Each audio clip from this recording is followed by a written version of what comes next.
Now then, UKIP have been making news this morning, as we have just been hearing. So what is really going on? And does this party actually have a real purpose any longer? Paul Nuttall, its leader, joins me now. Let's start off, Paul Nuttall, talking about banning the burqa. Why are you going to do this? For two reasons. Firstly, obviously we have a heightened security risk at the moment, and for CCTV to be effective, you need to see people's faces, because whether we like it or not, in this country, there's more CCTV per head than anywhere else on the planet, but the most watched people, and for that to be effective, you need to see people's faces. Secondly, there's the issue of integration. I don't believe that you can integrate fully and enjoy the fruits of British society if you can't see people's faces. And, you know, look at some of the statistics. 58% of Muslim women are economically inactive. 22% don't speak English to any great level. What we need to do is we need to ensure that these people are fully integrated into British society, and you can't do that if you're hidden behind a veil. How does this actually work? Because presumably you don't ban dress codes inside people's houses. So it's, yes, if they step onto the street, what happens then? They'd be arrested? No, what happens in France, for example, is there's a fine. And what we're doing is we'll come in line with other European countries, such as Belgium, Bulgaria. There's a ban, for example, in the city of Barcelona, some places in Italy. And indeed, Angela Merkel's talking about this in Germany at the moment. And interestingly, Manfred Weber, who's the leader of the biggest group in the European Parliament, is now talking about an EU-wide ban. We can either be on the curve with this or behind the curve. I'd rather... You could be a good Europhile as usual. Now, what's changed, however, since 2013, when you said, this is Paul Nuttall, what we wouldn't do is go down the line of enforcing a blanket ban. We are a libertarian party. What has changed since 2013?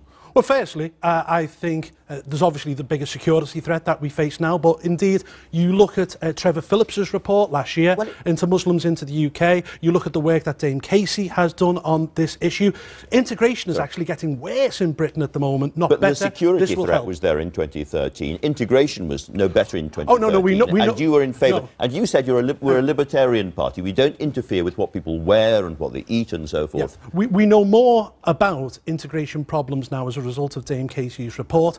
And look, you know, I can't walk into a bank with a balaclava on or a crash helmet. You know, if I can't do it and other people can't do it, I don't see why we have a special interest. And you're also going for Sharia law and Sharia courts. Again, why? Because I don't believe that we should have a parallel legal system in this country. Are you doing the same thing for Jewish courts?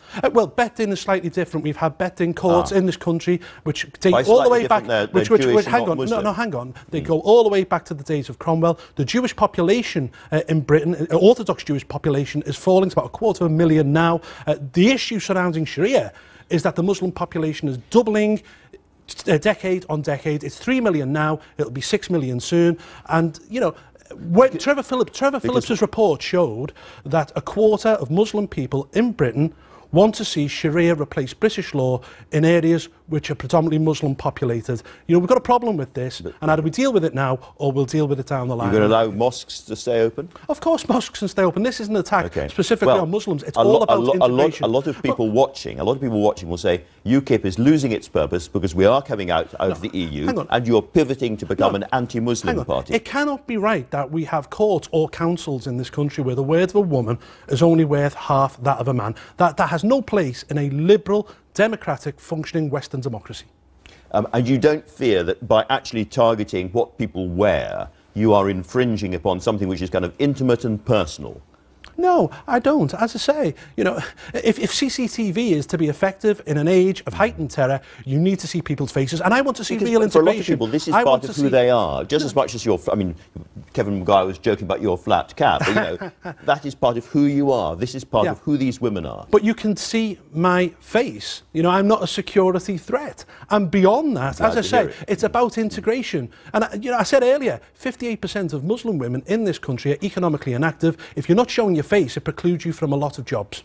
All right, let's move on to another thing that you've announced this morning, which is you're suggesting that UKIP will not stand against strongly pro-Brexit Tory candidates in marginal seats. No, I didn't just say Tory candidates. There could be people like Kate Hoey as well. Right. And pro-Brexit MPs. This will not be an order which is coming down from the top of the party. I will speak to branches over the coming weeks, and we will make decisions. What I don't want to see happen is good Brexiteers, not fly-by-night or 5 to midnight Brexiteers, people who've campaigned for years for Brexit. I don't want to see them lose their seats and Remainer be there in their place. So let's take somebody like Craig McKinley, who was an office holder in your party before he became the Tory MP for Thanet South. Yes. One of your target seats in UKIP, one of the few seats where you could actually win that seat. Are you saying to UKIP in Thanet South, no, Craig McKinley is a good Brexiteer, therefore let's not stand against him? No, I'm not. No, I'm not.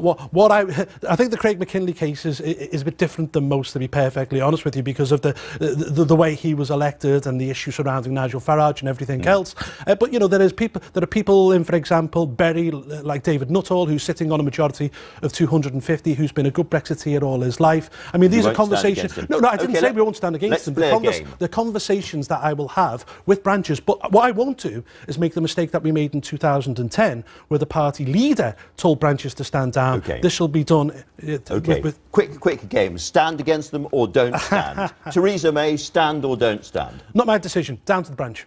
Boris Johnson, stand or don't stand. Not my decision. Down to the branch. This is a really boring game. It is. It's going to get very boring. Paul Nuttall, are you going to stand, and if so, where? You're going to go back to Stoke? No, I will make a decision in the coming week as to where to stand. Obviously, I'll be having conversations with branches. But you are going to stand as a candidate for UKIP in this election? Again, I'll have conversations with branches. As I say, nothing's decided. Conversations. Anyway, Paul Nuttall for now, thank you very much indeed for talking to us. And